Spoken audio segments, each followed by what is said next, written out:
Hello and welcome to my absolutely unhinged book haul. I have a lot of books here.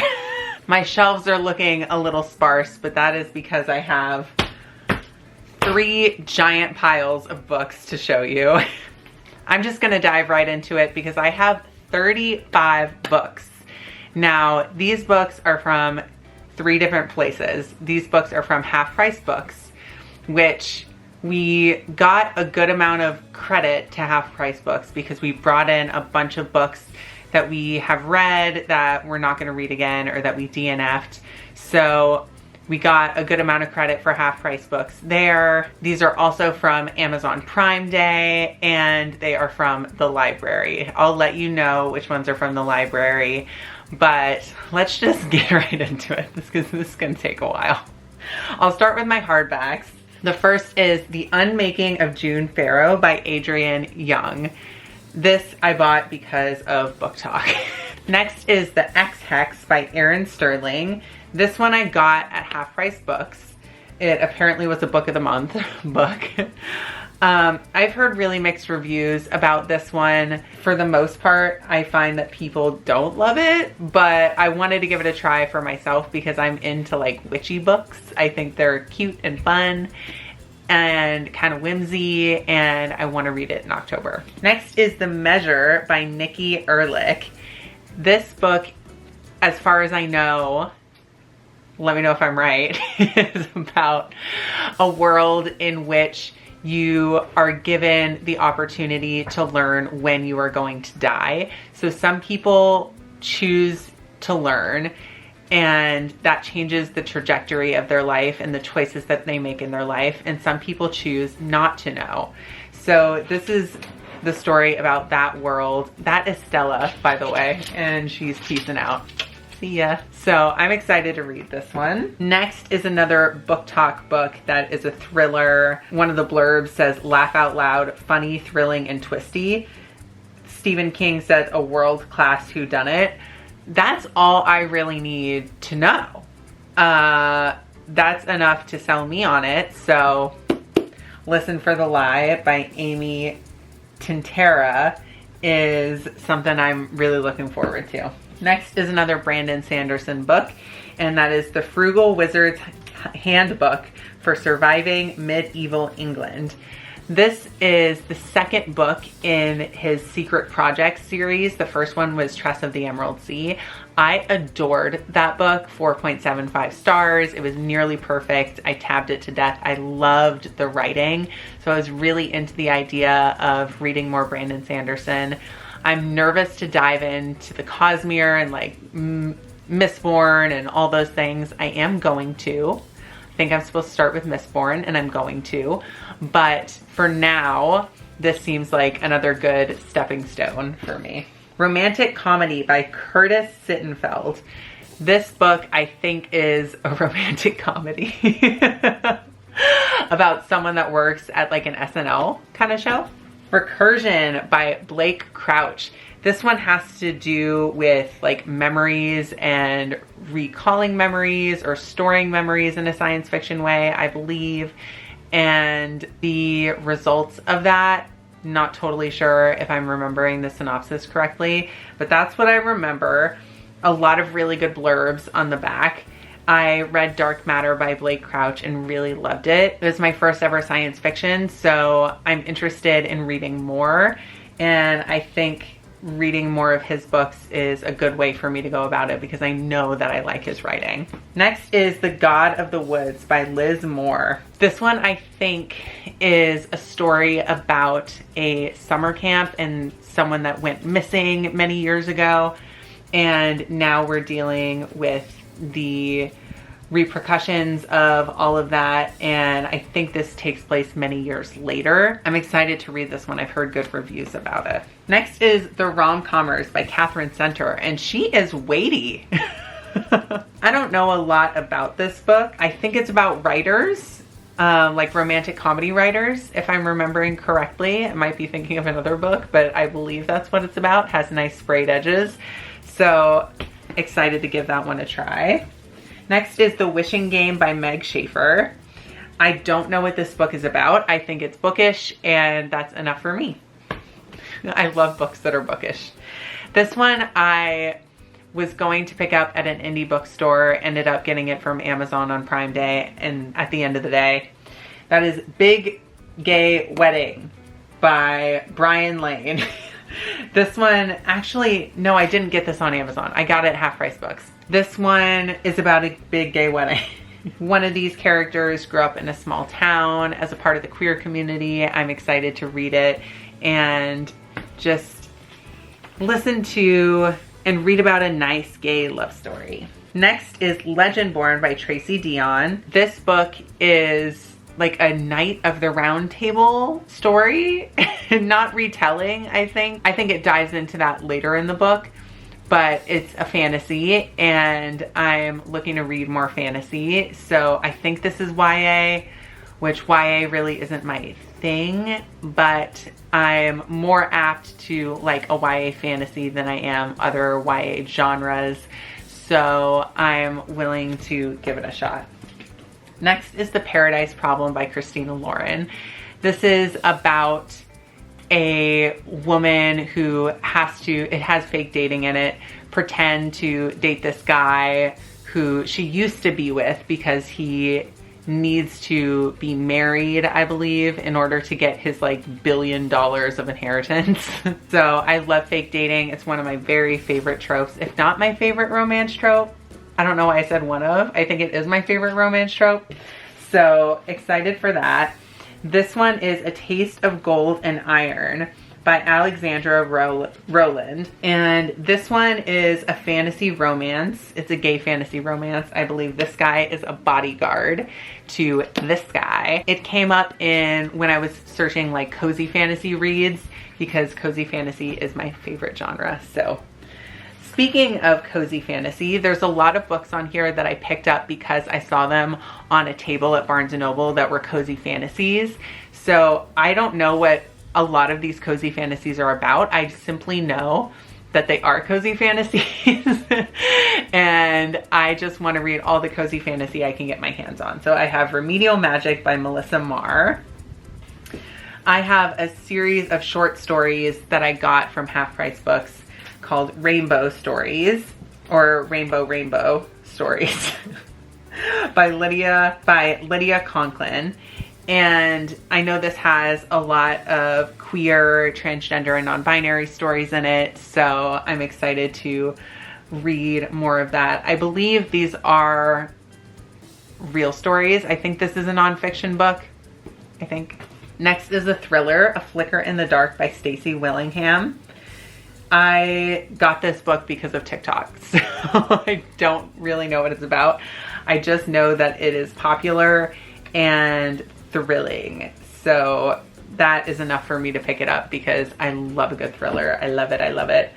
This one I also bought because of Book Talk. Now, this book intimidates the hell out of me because I am not a historical fiction reader at all, but I'm willing to expand my horizons. And I've heard so many people say this is their favorite book of all time.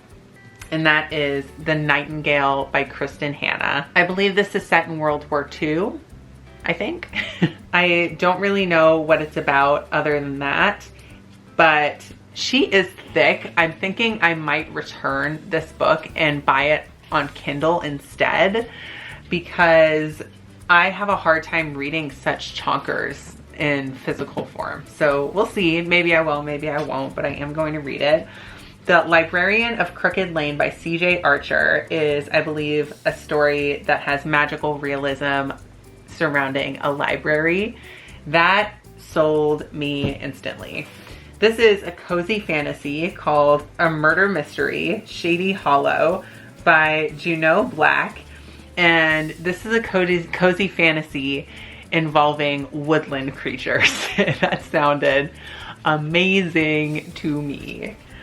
Next is another cozy fantasy that I saw on the cozy fantasy table at Barnes & Noble, and that is The Undertaking of Heart and Mercy by Megan Bannon. This one I've heard mixed reviews about, but it seems like it could be for me. So I like to form my own opinions when it comes to books.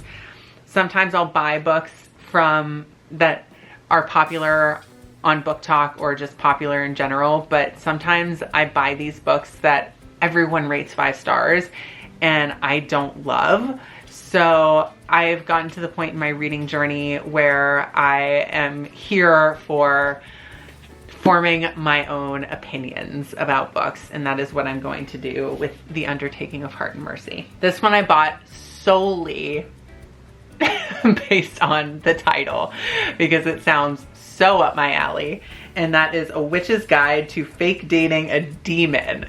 Cozy fantasy with fake dating. That is a book that was written for me. Like, they wrote that for me. So next is Not in Love by Ali Hazelwood.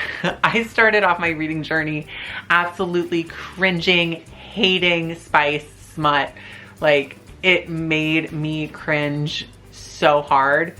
But I started off by reading Sarah J. Maas, and the more smut that I read, the more I realize that Sarah J. Maas's smut is not for me, and it really gives me the ick, but not all smut does. So I am going to read this incredibly spicy book to see what my limits are when it comes to spice.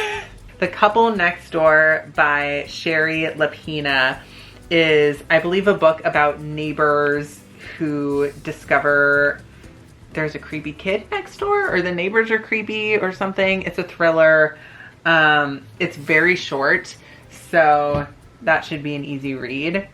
Next is When in Rome by Sarah Adams. This is about, I believe, a famous woman who needs to get away and wants to go to Rome, but goes to Rome like in the US, like Arkansas or something. I don't know where it is, but you know, like Rome, small town.